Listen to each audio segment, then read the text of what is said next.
Depuis quand on compte les années après Jésus-Christ?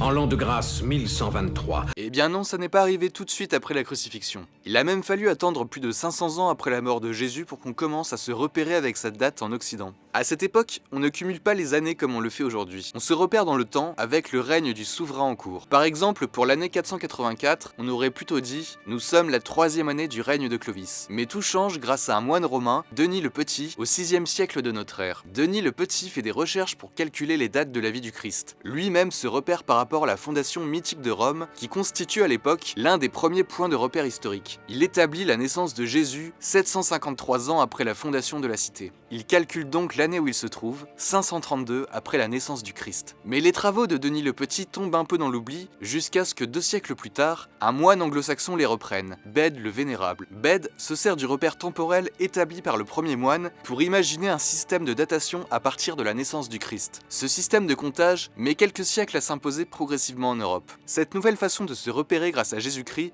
JC, a changé la perception du temps. Dans l'Antiquité, on pensait le temps comme des cycles qui se répétaient, un peu comme les saisons. Là, le temps n'est plus cyclique, il devient linéaire. Maintenant vous saurez.